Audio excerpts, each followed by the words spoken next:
Hey everyone, welcome back to Tech Marvel. Today we are diving into one of the most fundamental AWS services, Amazon Elastic Compute Cloud, or EC2 for short.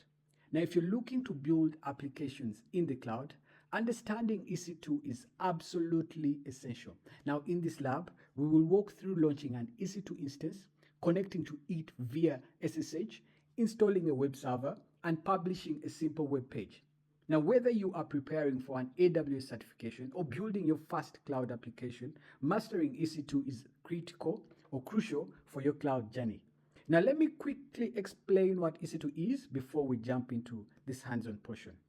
Now, EC2 is AWS's revolutionary service that provides scalable computing capacity in the cloud. Now, instead of investing in physical hardware that needs maintenance, and upgrades, EC2 lets you rent virtual servers in the cloud with complete control over the computing environment. Now, this lab won't take us so long, let's say 10 to 20 minutes to complete.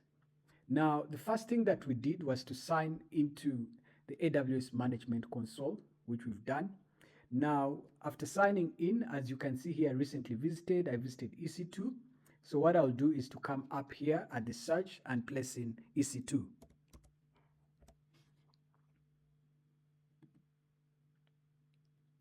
Now, once in the EC2 dashboard, like we are at the moment, we'll click on Instances in the left navigation pane, which is here. There's Instances, or we can click Launch Instance. So for this, I think let's click Launch Instance. So the first thing that we do here is to give the instance a name. So the name that we'll call it will be, let's use Tech Marvel.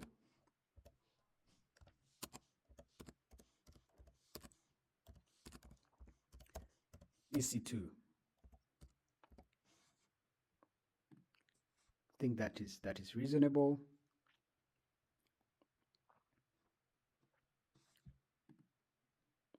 Let's just add server.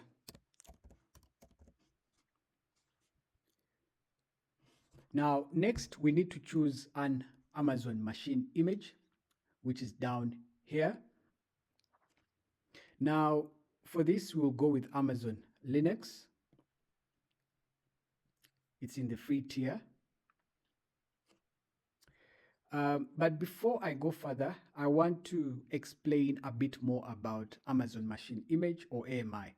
Now, AMI is a pre-configured package that contains the software configuration required to launch an instance. It's like a template for your virtual machine.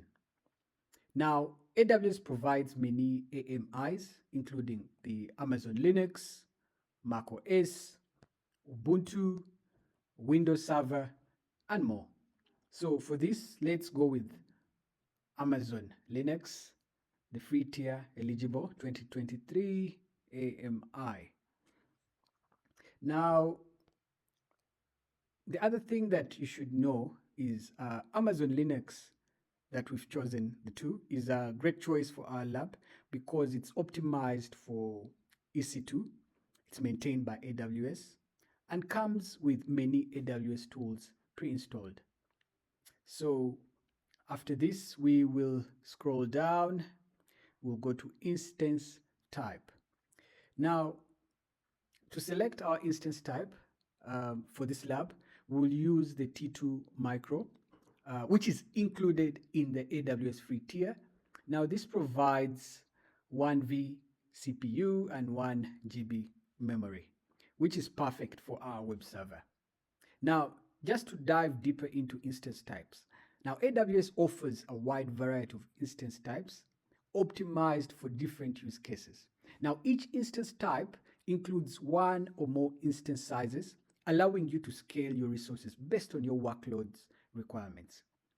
So let's go for this. It's easy to use. It will be perfect for this lab. Now, about key pairs. Now, for the key pairs, which allows us to securely connect to our instance, what we are going to do here is click on create new key pair, and then we'll give it a name. We'll name it Tech Marvel.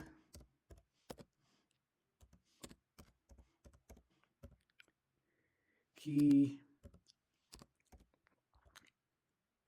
This already exists. Let me call it 2. Then for the key pair, we will use RSA as the key pair type, and then we will choose .pem as the private key file format. Okay, so after that, we'll click on create key pair. Now, what you always have to remember is that the private key file that is downloaded automatically is very important. We have to keep it safe because we will need it to connect to our instance. Now, key pairs, just to help you again remember, and for those that may be either doing the certification, is that key pairs are crucial for EC2 security. So let me explain how they work. Now, a key pair consists of a public key that AWS stores and a private key file that you download and keep secure. Now, when you connect to your EC2 instance via SSH, you present your private key to verify your identity. Now, this eliminates the need for passwords, which can be less secure. Think of it like a specialized digital key that only you possess. Now, key pair security best practices include never share your private key, store it in a secure location with restricted permissions. Now, create different key pairs for different environments or projects. Rotate keys periodically in production environments. So the next step will be networking. Now, about the network settings, let's configure our network settings by clicking on Edit. Okay. Now, networking in, before I proceed, what I also want you to know is that networking in EC2 is a crucial component that determines how your instance communicates with the internet and other AWS resources. Now, let's explore what's happening here. By default, AWS will place your EC2 instance in a default VPC, which is a virtual network dedicated to your AWS account. Now, within this VPC, your instance will be placed in a public subnet, which means it can communicate directly with the internet when properly configured. Now, we will ensure auto-assign public IP, which is here. So for this, we will choose the default, and then we'll enable auto-assign public IP. We'll make sure it's enabled so we can connect to our instance from the internet. Now, this assigns a public IPv4 address to our instance, which allows us to access it from the internet. Now, in production environments, you might use elastic IPs instead, which is static IP addresses that don't change when you stop and start your instance. Now, in future, you can also configure more advanced networking options like placement groups for controlling instant placement strategy, network interfaces for multiple IPs, VPC settings for custom network isolation, subnet selection for specific network settings. Now, for our lab, the default VPC and a public subnet with an auto-assigned public IP will give us everything we need to create a publicly accessible web server. Now, about security groups. Okay, we're done with the networking up here section. So now the security groups. We will create a security group. And one thing you should know is that a security group acts as a virtual firewall. So for this, we will name ours Tech Marvel EC2 server.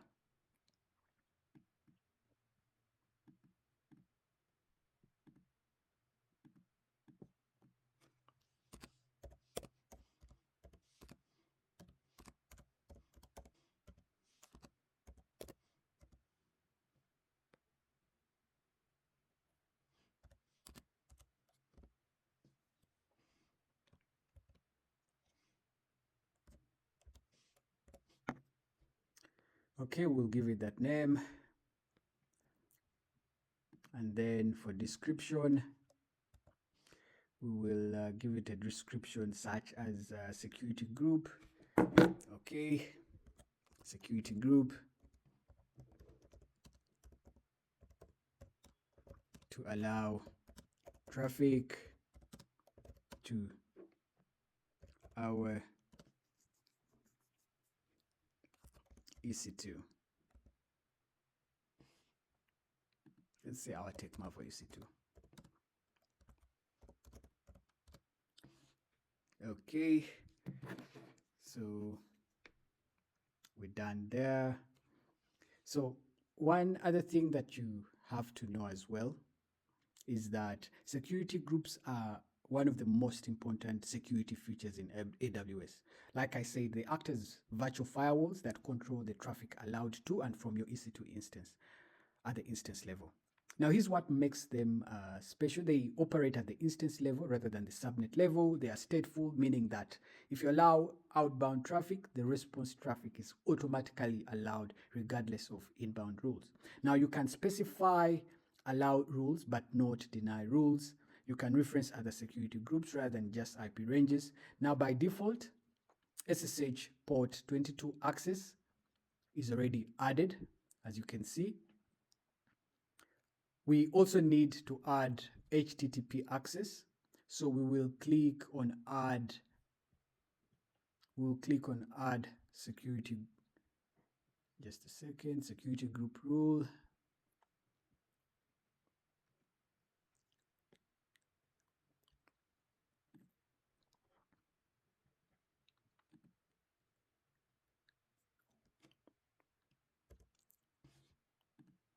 I've selected HTTP access. And then we will choose anywhere for the source type.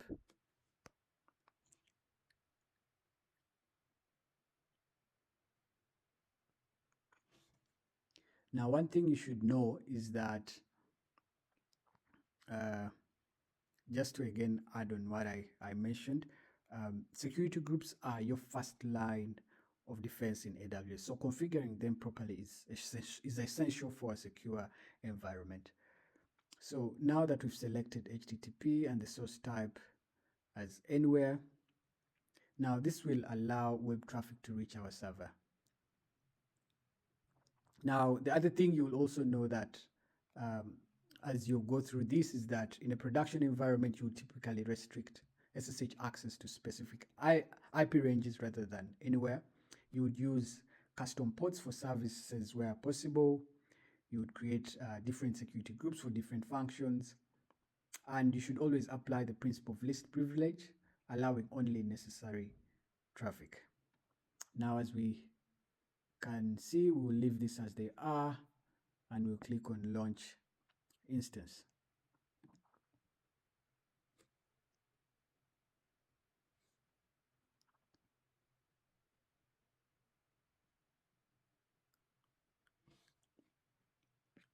Okay, this has become successful.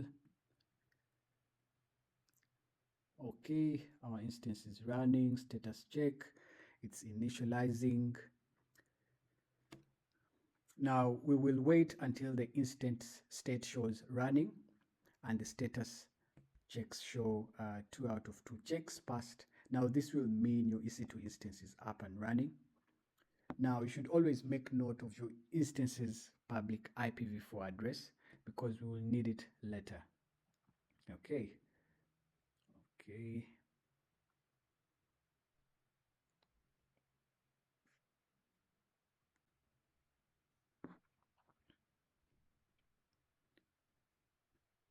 Okay, now that our instance is running, as you can see, 2 out of 2 checks passed. Okay, we'll select the instance. Now, for simplicity, we are going to use EC2 Instance Connect, which lets us connect directly from the browser. We'll select the EC2 Instance Connect tab. We'll select here Connect, EC2 Instance Connect. Now, EC2 Instance Connect, like I said, is a browser-based SSH connection method that makes it easy to connect your instances securely without requiring you to manage SSH keys locally. Now, here's how it works. AWS temporarily uploads an SSH public key to the instance metadata. Now this key is valid for 60 seconds. AWS then uses the key to establish an SSH connection through your browser. Now no SSH client configuration is required on your part. So here we selected EC2 Instance Connect. We'll scroll down. We'll connect using a public IP and we will go to connect.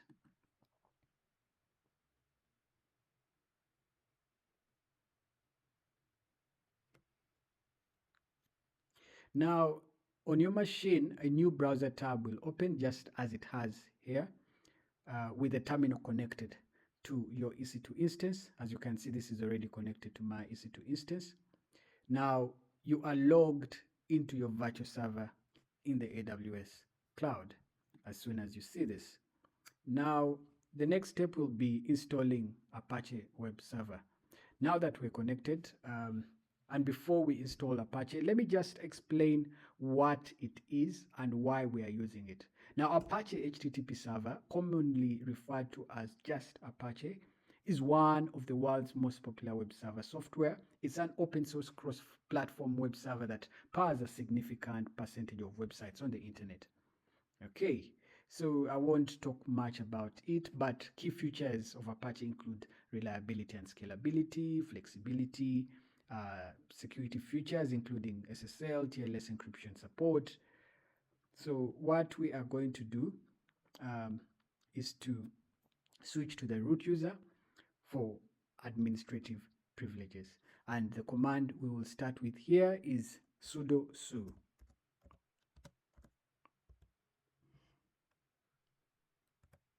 And click enter. Now the next step will be to install the Apache web server, and the command that we will use will be yum install httpd/y.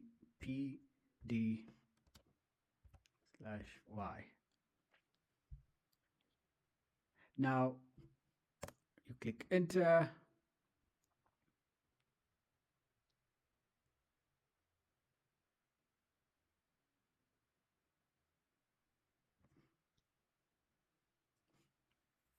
Okay, let me put in clear.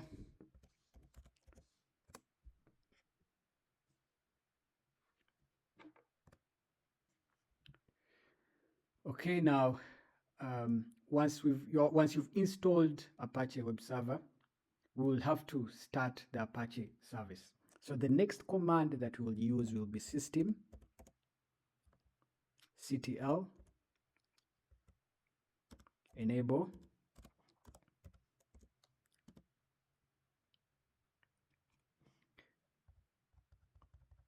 Okay, sorry, I made a mistake. The next command will be systemctl start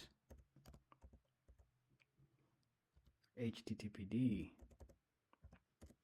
and click enter. Now, to ensure that Apache starts automatically whenever the instance reboots, we will enable it. And the next command for that will be systemctl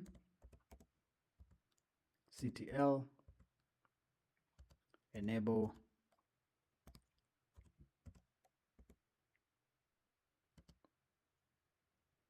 httpd.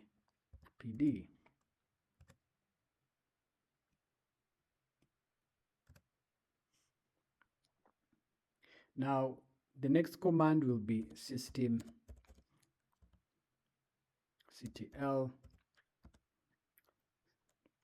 status httpd. Now, what this command does is to simply verify that Apache is running correctly. Now, you should see active running in the output, which confirms that Apache is running properly. Starting HTTP service. So we see up here there is active running since Monday 2025, June 2nd. Okay, so this is confirmation that it is running. Okay. Now, the next step will be creating and publishing a web page. Now that our web server is up and running, we'll create just a simple web page. We will use the echo command to create an image. So to create the web page, I'm going to put in this command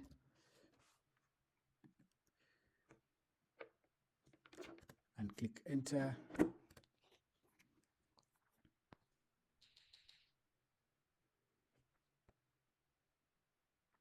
Now let's restart Apache to make sure it recognizes our new file. So the command for that is systemctl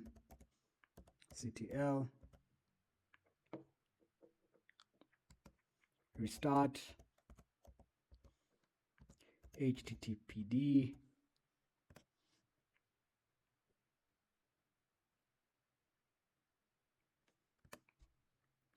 Now, when we're done with this command, it's time to test our web page. Now, what we will do is open a new web browser tab and enter our EC2 instance's public IPv4 address. Now, we'll make sure to use HTTP, not HTTPS. So the URL should look like, I'll just show it to you just now.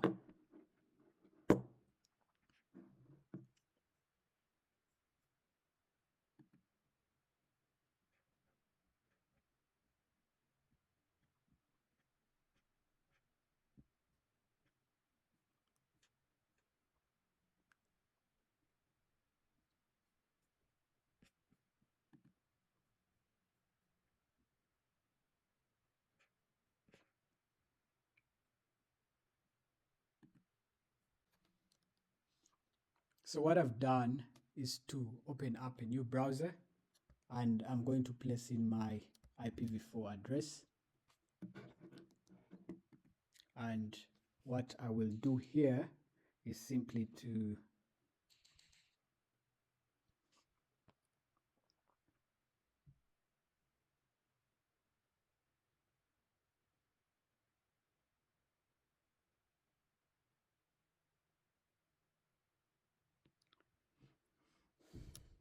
HTTP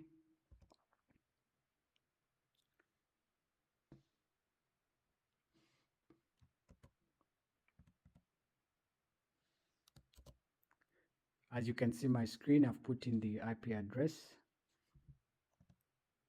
stroke index.html.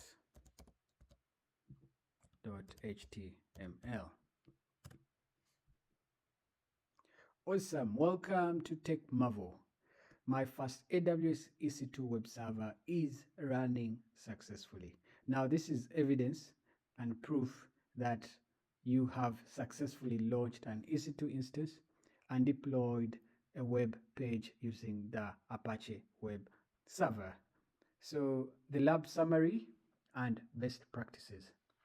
What you should know is that you've successfully launched an EC2 instance with Amazon Linux 2. You've created and used a key pair for secure access. You've configured security groups to allow web traffic. You've connected to your instance using EC2 Instance Connect. You've installed and configured the Apache web server, and you've created and published a simple web page. Now, some key best practices to remember is always use key pairs and security groups to secure your EC2 instances. Now keep your instances or keep your systems updated with the latest security patches. Use the appropriate instance type for your workload to optimize costs. Now just back up important data regularly. Monitor your instance using AWS CloudWatch. Now this wraps up our AWS EC2 lab. Understanding EC2 is fundamental to building applications in the AWS cloud. So thank you so much for watching my video. If you found this tutorial helpful, please hit that like button and subscribe to Tech Marvel for more AWS tutorials and cloud computing content. Drop a comment if you have any questions or suggestions for future videos. Thanks for watching, and I will see you in the next one.